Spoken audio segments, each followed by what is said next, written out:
Hey guys, welcome back to the channel. So today we got a beautiful car to work on. We got a 2006 CLS 55 AMG. This bad boy has a 5.5 liter supercharged V8 and is just one phenomenal, awesome car. But today it's in the shop because we need to do a trans service on it. That is going to consist of dropping the oil pan, replacing the gasket, the filter, and then filling it up with trans fluid. Now before we go ahead and begin, guys, if you guys haven't subscribed to the channel, hit the subscribe button down below and definitely smash that like button because it helps the channel out. And with that said, let's go ahead and get started on today's repairs. Before we go ahead and begin the video, guys, I do want to mention that although we are working on a CLS on this particular transmission service, this 5-speed transmission is well known in the Mercedes world. They used it for quite a number of years. So you can actually take the steps from this video to service any sort of Mercedes transmission that has the exact same trans in it, which is the 5-speed one. I'll go ahead and include all the information in the description of which transmission this one is, and I'll also probably put it in the title. But I just wanted to mention that to you guys, that this is not limited just to this particular car. This transmission was used for many years among a lot of Mercedes models, and it even made its way to a few Jeep Chrysler products as well. So there's a lot of these things out there, and this service will apply to every one of them. They're all the same. There's no big differences, maybe just a couple capacity differences, but overall it's the same transmission.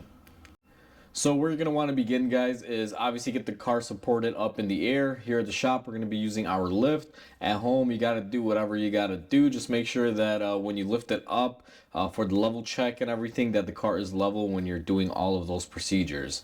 Now, what I'm going to do is go ahead and support it on my lift, get it raised up, and we are going to get up underneath it. We'll probably have to remove one of the shields, probably covering the transmission, but let's see what we have down there, and I'll take you guys underneath once we're all set and ready. So we are underneath the car, and apparently we don't have a tray or anything underneath here to remove. Sometimes these will have a plastic shield or panel, kind of a windage tray, but I believe that has been long gone because this car does come with some headers, as you guys can see here. She is definitely not stock. So this is our transmission pan here, and we do have a drain plug on this pan. What we're gonna do is we're gonna go ahead and drain it out from here, even though we're gonna be removing the pan just because it doesn't make a mess or anything if you were to use the drain. Plus, what I like to do on these is I will measure how much fluid comes out of here, so that way I have a good idea of how much to put back, and it's a lot closer to the reading, so that way we don't have to top it off too much when it comes down to the refilling process, if you know how much you're taking out. And this scenario, this transmission hasn't had any issues or anything. It's been properly filled prior, so by measuring how much is coming out, we are fairly accurate and pretty close. And again, it's just there to make it easier for us when it's time to refill it. So we know we have a proper amount when we're doing our checks, although we are going to be checking it as well.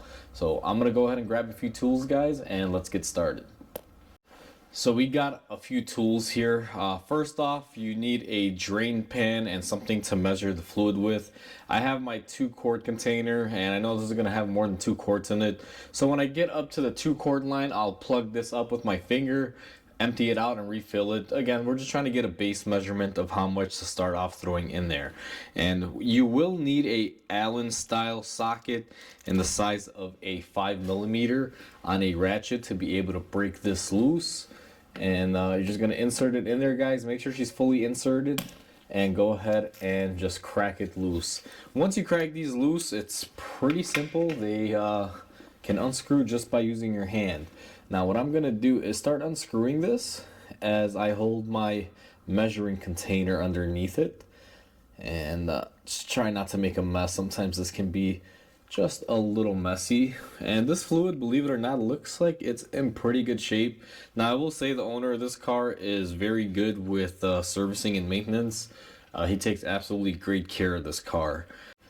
So I've been letting this drain, guys. My container filled up, I emptied it out, and it's just considerably draining out at this point. There's not a whole lot coming out anymore, so I'm gonna go ahead and plug it up. Again, the reason why I'm even measuring it is just to get a good base number for filling. it doesn't really matter. It's not really required per se. So I'm just gonna go ahead and finger tighten that plug back on there because we are not currently done with it at this point. So I'm gonna go ahead and empty out this container. We're probably gonna have about another quart left in there. Typically what I find on these transmissions is that they will have about, I want to say 5 quarts in them, give or take, usually a little bit less. So next thing that we're gonna do is we need to unbolt our pan. Now this typically will have these Torx bolts, but I see someone's been in here before. This has probably had a service and someone has switched one bolt out for a 10 millimeter. But we are gonna go ahead and get some tools ready and I'll bring you guys back in. Got the camera positioned in a little closer for you guys so you can somewhat see what I'm doing. I always like to start off on the rear with these cars. So we're going to take our Torx and go ahead and remove one of the rear bolts. Now, case I forgot to mention, which I did, that we are using a T30 on these. That's what the sizing is. So we unscrew it and these bolts should come off with the little holder in place. Something like this. You guys will see it's like a little finger setup. If they don't, it's not a big deal. Nothing crazy. They'll come off. Just be mindful and know that they will come off with them. Don't lose them. Otherwise, there's no way to hold a pan up on them. And I'll kind of show you what I mean by this. Now, one thing I see on here is that silicone has been used on this car, which, to be quite honest with you, I'm not a big fan of. That's kind of scary. So let's figure out what happened here. Maybe someone serviced it and resealed it and just used a little bit of silicone for extra security. If that is the case, that's fine, but hopefully they didn't globber it on there. Otherwise, I'm gonna have to do quite a bit of cleaning, and typically you don't have to clean these up. So I just switched out the T30 for this 10 millimeter bolt size that we have on here, and we are going to take that off. Now we got our front and rears all off, and what I always like to do is just slightly loosen the middle ones, and we are going to let the pan drain if it has anything left. So we just go ahead and loosen one side of that, and if I could get a good angle in here, I will loosen this other side just like that. Now typically the pan should drop down, but again, someone has used silicone on here, which I'm not a fan of, to be quite honest with you. Shouldn't have to use silicone, period. If you use a little bit, it's okay, but you really shouldn't. So I have to come in here with a scraper and just see what we have to do here.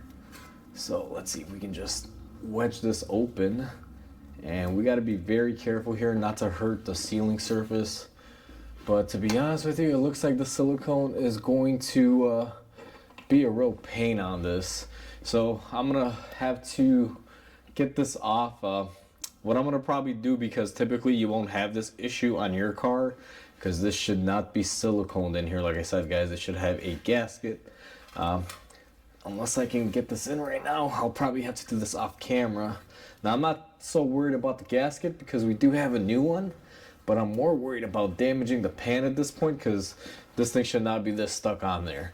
So give me a second, guys. Let me get some tools, see if we can break the seal loose on this.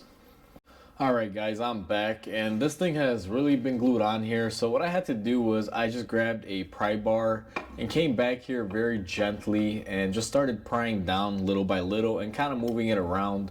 And you guys can see we have our pan broken free to some degree. It hasn't really come off all the way. I still got to make my way around here and break all the silicone loose, but for the most part, most of it looks like it's coming off. This should not be on here, especially not caked down with this much silicone. I'm gonna go ahead and try to break the rest of the seal off, and I'll bring you guys back in when I'm ready to take off the pan, and we'll all see what's going on with it at the same time, because to be honest with you, I'm rather surprised silicone was used. I've seen this in the past, but people normally use just a little bit amount. This looks like it has a pretty heavy coating, because this pan is literally glued to it. So that's not a good sign as of right now. Alright guys, so we got our pan nice and loose. Now typically if there was no silicone, once you take off the two rear and the two front and you loosen these, your pan should pretty much be wobbling. and I expected some fluid to come out, but it has not. So what I will do in this scenario is we're going to remove one side of the middle, which is going to be this one right here, and we are going to see if this pan has any more oil in it that will overflow. And it's looking like we pretty much drained out a good majority of it. Sometimes you'll get some overflow, sometimes you won't. It'll all just kind of vary, but for the most part, what you're gonna do is hold it up like I'm doing with one hand, and I would use my gun for this, but it clutters me up, especially when you gotta hold a pan up.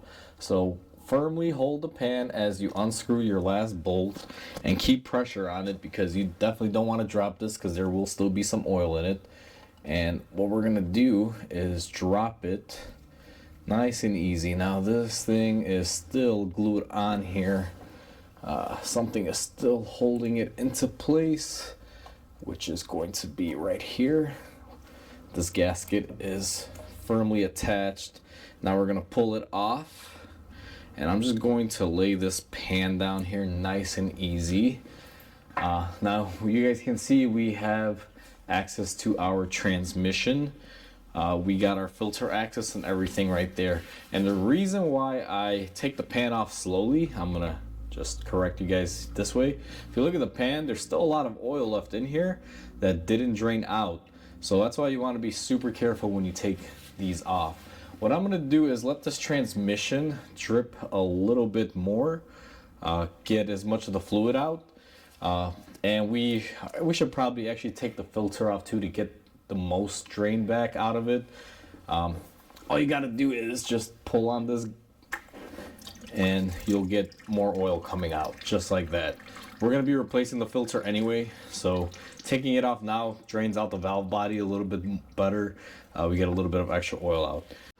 The transmission has been draining for a little bit now. We all in total got about 4.5, 5 quarts out of it roughly. It's actually a little bit closer to the 5 number. Just kind of what I was expecting. These cars normally hold about 5 quarts when you do this service. You guys can see there's nothing really left dripping out. There's a little bit left, but not a big deal. We'll clean that up with some brake cleaner. Now the one thing that is going on with this thing that I have to do an extra step that you may not have to do on your vehicle is you'll notice that there is silicone all over this trans body from it being silicone down last time. So what I have to do is I can't come in here with a wheel or anything because this is a finely finished piece of aluminum. So I'm gonna come in with a razor blade and I'm gonna clean off all of these little straggles left over of the silicone, any strings, any silicone that's left over. I really don't have anything to finish off aluminum without taking material off, and since this uses a gasket O-ring style design on the gasket on the pan, I want to minimize taking off any material, so I'm gonna do it with a razor blade. I'm gonna do it off camera. It's gonna take a while. So I've gone ahead and I did all of my cleaning. I tried using the razor blade, it just wasn't really cutting it. After that I tried a Scotch-Brite pad and that didn't do any justice either. I had to wind up using my angle grinder or my whiz wheel, whatever you prefer to call it. Here, let me show you guys. I had to wind up using this. I use this a lot on other videos, and I got a really worn down pad at a very low speed and gently went around as to just to fling off and take off the silicone and not actually take off any surface material on the aluminum housing. Don't really like doing it. You shouldn't have to do it at all either way, but unfortunately whoever serviced the transmission last, you know, they use silicone, shouldn't, and you know, it is what it is. Nothing we can do. We just got to remedy it and make it right. So now that we have all of the silicone taken off, what I generally like to do is take some brake cleaner and I clean off everything. Now, since we had our little whizzer wheel going on here, I want to get into these corners and crevices just to make sure we don't have anything left over on the valve body. Because silicone, when you take it off, sometimes has a tendency to create little shrapnel pieces. Generally they don't really make it in the transmission, but I like to clean it up. Why risk it? So I just take my brake cleaner and I go around all the corners And this is a point where you really want to use a lot of brake cleaner, guys, because to be honest with you, I'd rather spend a couple bucks on some cleaner and make good use of it than have to redo a transmission that's probably worth like 10 grand or whatever these things are worth. So I'm going to continue to just clean this up as you guys saw me do it.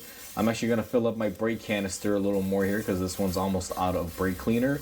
And I'm going to do a whole other canister. So basically using about 2 cans worth to clean it up and make sure there is nothing left over. And then after I'm done doing this, I'll bring you guys back in and show you what damage has been done to the pan. Not that it's damaged, but you know what the previous place did with the silicone. Now that we got our trans all cleaned up, I went ahead and I cleaned off the valve body with another brake cleaner. We are at the bench and we are looking at our oil pan. Now this is the carnage that we are left with. Not only did they use silicone up top, it looks like they also put some silicone on the bottom to glue the gasket to the pan, which is just, I don't know, guys. The word I want to use here is stupid. Not supposed to do this. I've worked at Mercedes before. I'm a previous Mercedes tech. We never did this. It's not a MB procedure. This gasket is more than enough for sealing it, and you can even reuse them if you need to without having to use silicone. So I just don't understand the reasoning behind this. If you're using a gasket, you don't need to add silicone on top of it, especially when it's a big rubber item like this thing. It's just really bad. So either way, we're gonna go ahead and take off our old gasket. We do have a new one, so we will be replacing it.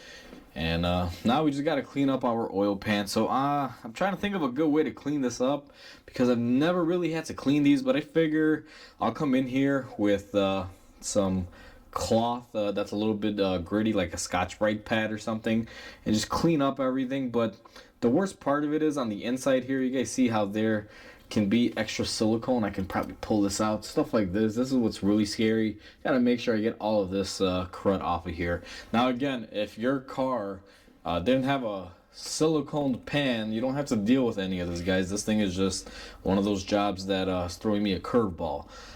So I'm just gonna, express a few things here and show you what you should be doing in your pan. So let's forget that it has silicone and pretend like it's the way it's supposed to be for a minute.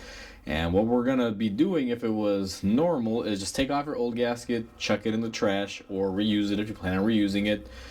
Then what you're gonna want to do is come in here and take off your magnet.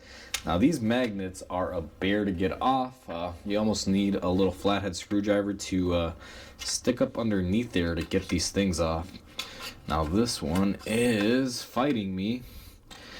And let me see. Oop, I was trying not to get my screwdriver too dirty, but oh well. So there we go. Go ahead and lay that to the side. This is going to be your magnet. You guys can see there's a lot of material on here from the clutch packs, but it's actually not bad. These things are always going to be filled up with some sort of debris. What you want to do is run your fingers through it like I'm doing and do this, kind of sample what's on there. If it's just discolored like this and there's no metal particles that are chunky or anything, it's fine. It's just regular clutch material wear, nothing to really bat an eye to. It's pretty normal. And what you're going to want to do if you don't have anything like this one is actually really good, just clutch material. I'm going to wipe this off with some paper towels. I'm going to brake clean it and get it all cleaned up. And then after I do that, what you're going to want to do is, you guys can see there's still some oil left over in the pan. You'd want to take this whole pan and brake clean it and get off any sort of oil residue or anything and make sure it's nice and dry. I'll show you guys that whole process after I'm done cleaning it. I typically use brake cleaner. The reason why I won't show you the actual process is because I got to go a little bit above and beyond with the silicone on this pan, kind of threw this job in for a curveball. But either way, what you're going to do is clean this off with a brake cleaner. Make sure you clean up your pan with brake cleaner. If you're able to do so, clean the inside and outside. Make sure it's nice and clean. And then clean the inside one final thing. Make sure there's no dirt, debris, or anything left in there, guys. And once I have both of these pieces cleaned up and I have the silicone removed, I'll bring you guys back in and I'll show you what we do next. So last part that we left off, I was supposed to clean this pan up, guys, but the silicone is all over the place. And the more I rub it, the more I keep getting these little silicone items in the pan. I don't know how well you guys can see it, but I'm getting little flakes. It's just very difficult to get it all off. And I'm worried that if I install this pan, I'm gonna have issues with this flaking inside of the pan and may possibly clog up the filter or get through to the transmission. So instead of reusing the old pan, I got on the phone with the customer and kind of explained the situation, and we both agreed it would be better off by installing a new pan. So we have a new pan here. We are going to be dumping the old pan. Now this thing is kind of unfortunate because it's still a good pan, it's just to clean it up, it's just there's so much silicone everywhere. So we got our new pan right here that we're going to be installing. One thing that you want to do to your new pan that I've already done here, but I'll reiterate, is you want to take some brake cleaner and just clean up your new pan. Even though these are clean and they're new and they've never been used, just in case there's any manufacturing items in there, guys, or anything from shipping, clean it off, make sure it's nice and clean. So now that we got this cleaned up, it's time to install the gasket. Now that we got the pan cleaned up, what we're going to do is go ahead and install the magnet. This one came with a new magnet, but if you're reusing yours, just go ahead and clean it up. Make sure there's no debris on it. And then we're going to take our new gasket. And let me reiterate, guys, gasket, really nice and thick, hardy material. You do not need to put silicone over it. So this is the way that this should have been done right from the get-go. You just place it into the little areas, and these are probably the easiest pans to do because this gasket stays on there. It doesn't really move around. The hardest part is just getting everything up into place and connecting those little holders on the side for the very first two. Otherwise, they're very easy. And just like that, our pan is prepped and ready. Now we're going to take this to the car. We're going to install our filter and we're going to reinstall our oil pan. Our transmission has been sitting for a while. We already sprayed it down with brake cleaner earlier. You guys saw it. All of these little fluids that have started coming down are just residual from the trans, but everything is nice and cleaned. I cleaned up the surface area where the gasket was, or the silicone, I guess you could say. Again, in your car, you probably don't have to do that. You pull the pan off, just take a Scotch-Brite pad, clean up your surface areas, and then you should be good. You don't have to go the extra step like we did. Now we're going to install our transmission filter. What I like to do is take a little bit of oil and just put it on the new O-ring on your oil filter. And I apologize for the lighting, guys, because I'm using a light that's underneath here, so there's some shadows. And what we do is just go ahead and pop it into place. It's really easy. It has its own little area that it goes into, and once it's in there, just firmly make sure that it's not wiggling, and that right there is installed. There's no other tools or anything required with it. Now that we have our filter in place, what we need to do is take our oil pan and reinstall it. Now, one thing that I like to do, and I want to make sure here, is make sure your filter is in place. You'll kind of see it fall down into place, and then we're going to take our pan and just line it up over the top, just like that. And once we do that, we are going to take our little holders with our bolt. We are going to start off doing one side here in the middle. I always like starting off on the center because it's the best approach. It'll help hold it. And then we're going to also take another one.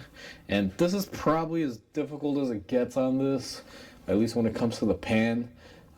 It's not really that hard, but you know, you just getting these up, you got to hold the pan, get a couple threads on them, and then you're able to hold them into place. So got a couple threads just like that on this, and now everything is holding into place. I can let it go, and what I'm going to do now is just go ahead and reinstall the two front holders.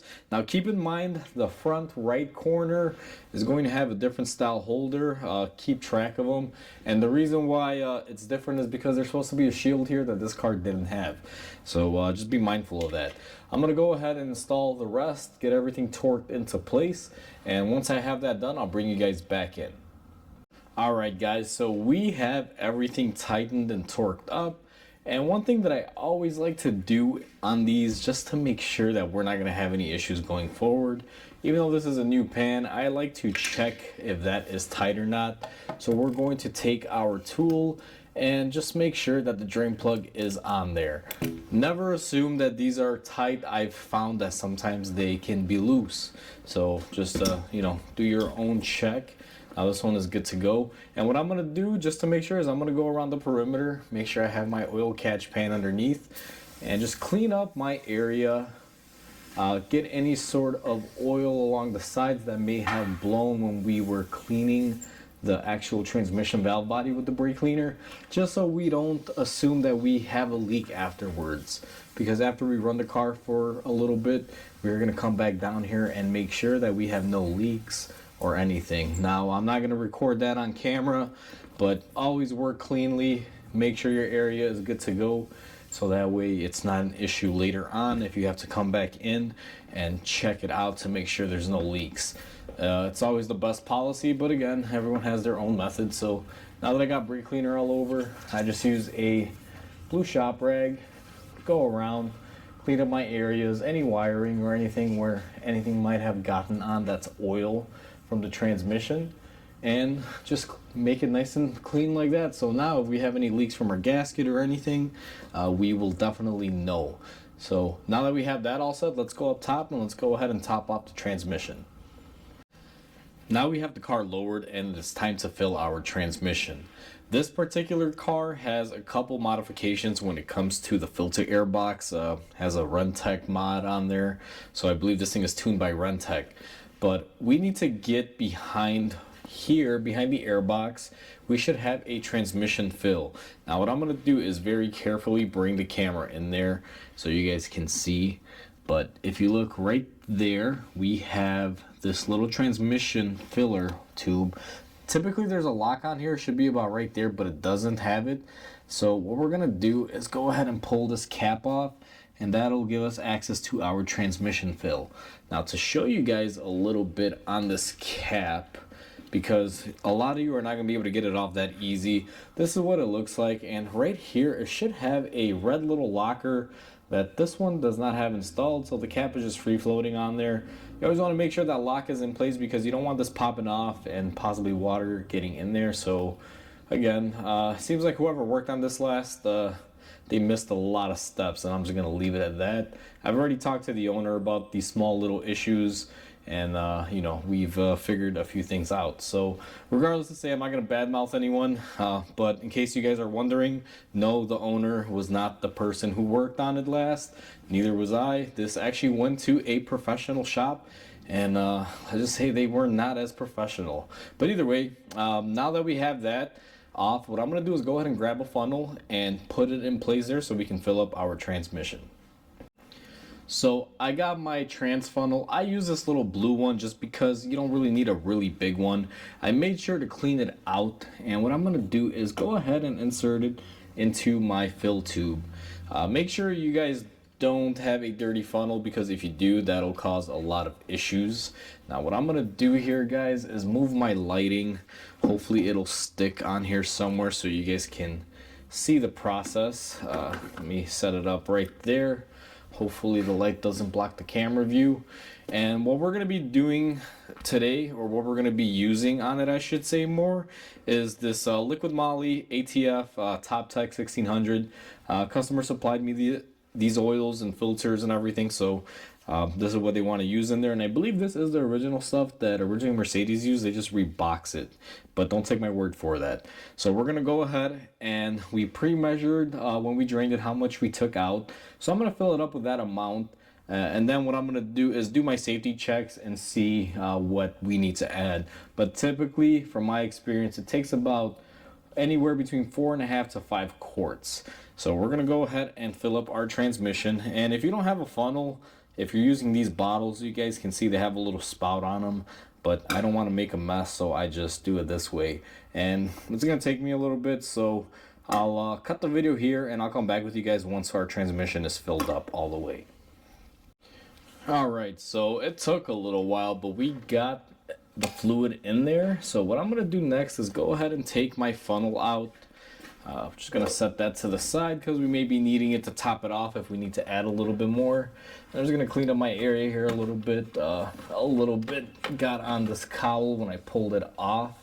no big deal. We'll clean that up a little bit later as well, a little bit better. So now that we have that done, the procedure on this car to check it as far as the level, you're gonna need quite a few things. So I'm gonna go ahead and grab my tool, and I'm gonna show you guys what you need to do, or at least try to explain it, so that way you guys have an idea of how you measure this transmission fluid level.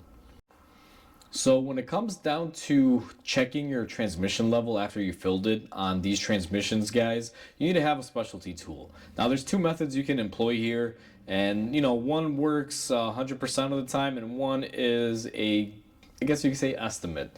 So as you saw when we took out the fluid in the pan, I measured the fluid and we got an approximate about 4.5 quarts out of it. If you don't have the specialty dipstick tool, what you can do is measure it out and then pour the same amount that you took out back in with the new fluid. And that approach will work. I would always say add just a little bit over what you took out, just in case anything remains inside of the dispenser that you're using to collect the oil. So if you got like 4.5 out, put like 4.6 in, just a little bit more to make up for what you lose, and it'll get you fairly close, but it's not accurate.